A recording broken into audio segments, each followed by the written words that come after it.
Halo Edu guys, kenalin aku Aya dan di Ada Channel aku bakal ngajak teman-teman buat berselancar di dunia fisika, menikmati keseruan fisika dan bersama-sama mencari jawaban mengenai hal-hal yang ada di dunia ini. So jangan lupa untuk like, share, dan subscribe dan aktifin loncengnya biar kalian bisa update terus video dari Ada. Nah Edu guys, kalian udah pernah denger belum quotes kayak gini? Yesterday is history, today is gift, and tomorrow is mystery. Nah, sama halnya juga nih kayak bidang fisika. Jadi, bidang fisika juga punya sejarahnya loh. Sehingga bisa nih ditemukan penemuan yang keren-keren sampai saat ini. Nah, kebetulan banget di episode Ada kali ini, aku bakal nyeritain momen-momen penting di sejarah fisika sambil mempelajari bagaimana fisika itu berkembang sebagai suatu keilmuan. Tentunya di episode Ada kali ini ada yang spesial loh. Nah jadi Ayah ditemenin sama Putri dari IPB. Halo Putri. Halo Ayah, halo Edu guys, kenalin aku Putri Aribah dari Himalvi IPB. Oke, jadi Edu guys, silahkan ambil kacamata renangnya, sisi perenangnya, dan juga tabung oksigen kalian karena kita akan menyelami memori masa lalu fisika. Jadi, ilmu pengetahuan alam telah dikenalkan pertama kali sejak peradaban Mesopotamia, yaitu sekitar 1500 tahun sebelum peradaban Yunani. Kalian tahu nggak? Pada saat itu, teorema Pythagoras telah digunakan loh, contohnya untuk pembangunan kuil. Aristoteles menganggap bahwa Thales dari Miletus merupakan filsuf pertama yang berurusan dengan filsafat sains. Jadi, Thales mengatakan bahwa perilaku alam bersesuaian dengan sebuah prinsip dasar dan bebas dari gangguan supernatural dalam bentuk apapun. Nah, oleh karena itu, Thales sering dianggap sebagai father of science. Aristoteles yakin bahwa alam merupakan penyebab suatu benda bergerak ataupun diam. Fenomena tersebut kemudian dijelaskan oleh beberapa paham, itu salah satunya paham tentang atom milik Demokritus. Sehingga Aristoteles mencetuskan 4 unsur dasar, yaitu air, bumi, api, dan udara yang membentuk dan menggerakkan suatu benda. Selanjutnya ada Archimedes yang menemukan bahwa ketika benda dicelupkan ke wadah air yang penuh, maka massa yang tumpah akan sama dengan massa benda yang dicelupkan. Setelah pemahaman fisika dari filsuf-filsuf Yunani, kemudian pada pertengahan awal oleh cendekiawan-cendekiawan Muslim diperluas dan dibenarkan. Salah satunya ada Al-Hazan. Ia mengatakan bahwa mata tidak memancarkan cahayanya sendiri, dan mata hanya menerima cahaya yang dipantulkan oleh benda. Selain itu, dia juga berargumen bahwa cahaya merambat dengan lintasan garis. Pemahaman dari Al-Hazan ini akhirnya dijadikan dasar dalam bidang optik loh. Selain Al-Hazan, ada juga nih yang lain. Ada Ibnu Sina, ada Al-Baghdadi, ada Ibnu Baijah, yang gagasannya dijadikan dasar utama dalam mekanika. Kemudian berlanjut pada era Renaissance. Pada era ini, fisika mengalami perkembangan yang sangat besar. Sehingga banyak yang beranggapan bahwa fisika dimulai dari era ini loh. Pada era ini, Galileo Galilei menemukan bahwa sebuah benda yang bergerak tidak akan berhenti kecuali ada yang menghentikannya. Perubahan kecepatan benda tersebut dapat dikaitkan dengan keberadaan gaya yang bekerja pada benda tersebut. Nah, kedua gagasan tersebut diformulasikan oleh Isaac Newton menjadi hukum Newton yang kita kenal sekarang. Ditambah dengan hukum gerak ketiga tentang aksi reaksi, hukum Newton menjadi dasar dalam bidang mekanika yang digunakan untuk menjelaskan hampir semua fenomena alam dalam 2 abad mendatang. Tidak hanya itu, Newton juga menjelaskan bahwa alasan apel jatuh ke tanah tidak berbeda dengan alasan bulan mengitari bumi, yaitu adanya gaya tarik atau gaya gravitasi. Gaya gravitasi bumi yang menarik bulan berbanding lurus dengan hasil kali massa bumi dan bulan, dan berbanding terbalik dengan kuadrat jarak antara mereka. Kemudian oleh Henry Cavendish, konstanta gravitasinya ditemukan. Bidang mekanika mengalami perkembangan yang pesat, yaitu pada saat Euler menulis ulang hukum Newton untuk menjelaskan benda tegar, dan Hamilton merumuskan persamaan gerak yang lebih mudah dicari solusinya. Yang kemudian pemahaman tersebut diperluas untuk menjelaskan pergerakan fluida. Tokoh-tokoh yang mengembangkan konsep fluida pada saat itu diantaranya ada Benedetto Castelli, Evangelista Torricelli, dan Blaise Pascal. Dan perumusannya dilakukan setelah masa itu. Dimulai dari Daniel Bernoulli yang menyatakan prinsip Bernoulli bahwa hukum kekekalan energi yang diterapkan pada fluida. Yang akhirnya prinsip tersebut diaplikasikan untuk pembuatan sayap pesawat terbang. Baru pada tahun 1845, Claude Louis Navier dan George Gabriel Stokes merumuskan pergerakan fluida nyata dalam sebuah persamaan yang menjadi dasar analisis untuk insinyur dan ilmuwan yang berurusan dengan pergerakan fluida. Pada abad 18 dan 19, bidang fisika yang menjadi perhatian adalah bidang fisika panas atau thermal. Penemuan-penemuan pada abad ini diantaranya pada tahun 1822, Joseph Fourier memodelkan pergerakan panas. Nicolas Leonard Sedi-Carnot mencetuskan sebuah siklus yang menggambarkan bahwa mesin uap dengan efisiensi 100% tidak mungkin dicapai. Hasil pengamatan Boyle, Charles, dan Gay-Lussac menghasilkan persamaan gas ideal yang diformulasikan oleh Emile Clapeyron pada tahun 1834. Pada abad 18 juga dimulai perkembangan bidang termodinamika yang terjadi secara bertahap. Hukum pertama diajukan oleh Hermann Helmholtz pada tahun 1847 yang menyatakan bahwa energi itu kekal. Hukum kedua berasal dari gagasan Rudolf Clausius dan William Thomson. Hukum ini menyebabkan ketidakmungkinan adanya mesin uap dengan efisiensi 100%. Pernyataan hukum kedua ini memperkenalkan konsep entropi yang dipandang sebagai energi yang tak dapat digunakan untuk melakukan kerja. Contohnya adalah panas akibat gaya gesek. Hukum ketiga yang digagaskan oleh Nernst menyatakan bahwa perubahan fisis dan kimia suatu zat pada nol absolut tidak menyebabkan perubahan entropi. Sebelum era fisika modern dimulai, terdapat sebuah era yang mengawalinya.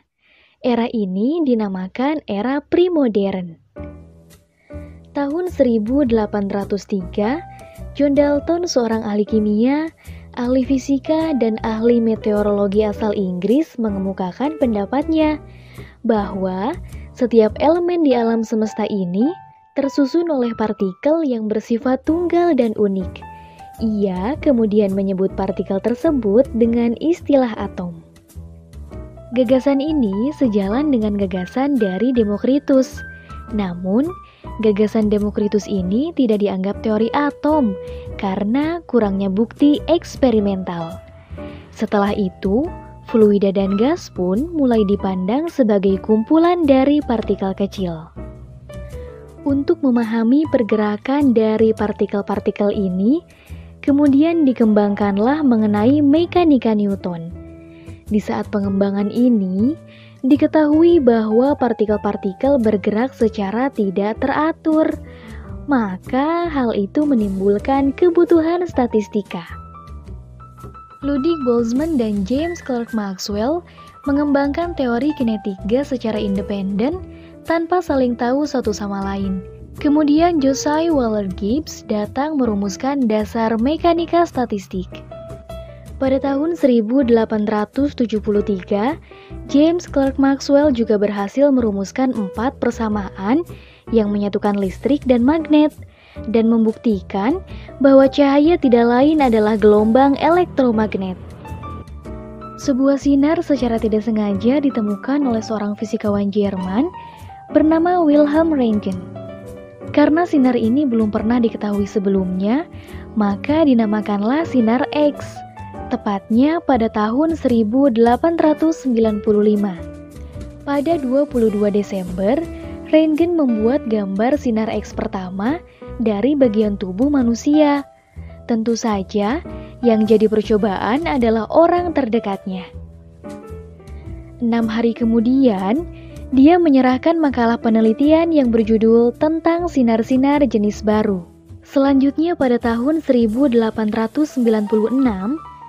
fisikawan asal Prancis Henri Becquerel menemukan bahwa beberapa materi memancarkan radiasi dengan sendirinya dan menyatakan bahwa dari material alam telah ditemukan sinar radioaktif yang sama dengan sinar X. Fenomena zat yang memancarkan radiasi kemudian disebut sebagai radioaktivitas oleh Marie dan Pierre Curie. Keduanya juga yang menemukan unsur radioaktif baru. Unsur itu ia beri nama polonium, diambil dari nama negara Polandia dan radium. Tahun 1897, J.J. Thomson dan timnya menemukan elektron yang merupakan komponen dari semua jenis atom. Model atomnya kemudian dikenal dengan istilah plum pudding, karena elektron digambarkan seperti kismis yang tersebar merata di atas puding. Akhirnya pada tahun 1905, seorang fisikawan teoritis asal Jerman yang kemudian akan kita kenal sebagai Bapak Fisika Modern, mengemukakan sebuah teori yang memulai era baru, yaitu teori relativitas khusus. Ia mengemukakan bahwa kecepatan cahaya dalam ruang hampa itu konstan dan mengharuskan ruang dan waktu untuk menyesuaikannya. Era fisika modern diawali hipotesis Max Planck pada tahun 1905 dengan pernyataan bahwa besaran energi suatu benda yang berosilasi tidak lagi bersifat berkesinambungan, tetapi bersifat diskrit. Bagaimana radiasi elektromagnet tidak dipancarkan dalam bentuk gelombang, namun dalam bentuk partikel-partikel kecil. Dengan ini, era premodern beralih menjadi era modern yang lebih kompleks dan dapat menjelaskan fenomena alam semesta dengan lebih jelas. Di tahun yang sama, Einstein menyatakan bahwa radiasi elektromagnet yang ditransmisikan berbentuk diskrit sesuai dengan konstanta Planck. Einstein juga menggunakan gagasan Max Planck untuk menjelaskan mengapa elektron-elektron bisa terlepas dari logam ketika disinari dengan cahaya monokrom. Tahun 1909, Ernest Rutherford dan timnya menemukan fakta baru bahwa muatan positif tidak tersebar merata, melainkan terkonsentrasi pada inti atom yang terletak di tengah-tengah atom di mana elektron mengelilingi inti tersebut. Gagasan tersebut kemudian dikembangkan oleh Niels Bohr di tahun 1913, di mana orbit muatan negatifnya sebenarnya tidak bisa sembarang. Tahun 1919, pengetahuan mengenai atom kembali berkembang. Rutherford membuktikan bahwa inti hidrogen juga ditemukan pada inti atom lain. Hal ini dianggap sebagai penemuan mengenai keberadaan proton. Setelah itu, pada tahun 1924, De Broglie dalam tesis PhD 1924, ia mendalilkan sifat gelombang elektron dan menganggap bahwa semua materi memiliki sifat gelombang. Konsep ini dikenal sebagai hipotesis De Broglie dualitas gelombang partikel dan merupakan bagian sentral dari teori mekanika kuantum. Werner Heisenberg menyusul di tahun 1925 dengan prinsip ketidakpastiannya. Lalu kemudian dilanjutkan oleh Erwin Schrödinger yang merumuskan persamaan fungsi gelombang partikel pada tahun 1926. Gagasan kuantum yang berkembang pada masa ini merubah realitas yang dapat diprediksi menjadi realitas yang probabilistik pada skala subatomik. Einstein tidak menyukai hal tersebut dan sempat berkomentar, "Tuhan tidak bermain dadu dengan alam semesta." Yang kemudian dibalas oleh Bohr, "Berhenti memberitahu Tuhan dia harus berbuat apa." Setelah masa-masa di mana gagasan kuantum menjadi pusat perhatian pengembangan ilmu pengetahuan, pada tahun 1932, James Chadwick menemukan keberadaan neutron, saudara proton namun tak bermuatan. Kemudian pada tahun 1938, fisika nuklir ditemukan oleh Lise Meitner dan Otto Frisch, yang kemudian membuka jalan untuk pengaplikasian yang sekarang kita kenal sebagai energi atom. Di tahun 1964, Murray Gell-Mann dan George Zweig menemukan bahwa proton dan neutron masih tersusun lagi atas partikel yang lebih kecil yang dinamai quark. Sampai sekarang, quark masih dianggap sebagai partikel paling dasar karena belum ada bukti, baik secara eksperimen maupun teori, tentang keberadaan partikel yang lebih mendasar dari quark tersebut. Nah, gitu ya guys. Kita sudah berhasil nih melewati sejarah perkembangan fisika. Dan saat ini bersama dengan perkembangan sains yang terus berlanjut, kita juga sedang menuliskan sejarah baru di dunia fisika loh. Terima kasih Putri. Sama-sama.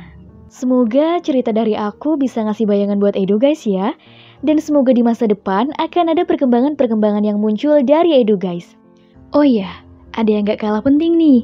Jangan lupa buat dengerin podcast Himavi IPB yang ada di Instagramnya Himavi IPB di @himavi_IPB. Jangan lupa. Wah, keren banget nih. Oke guys, sampai di sini dulu episode Ada kali ini. Tapi aku ingetin lagi nih, jangan lupa untuk like, comment, and subscribe, dan aktifin loncengnya untuk ikuti terus konten-konten fisika yang asik banget. Karena dimanapun kita berada, di sana pasti ada fisikanya. Bye-bye!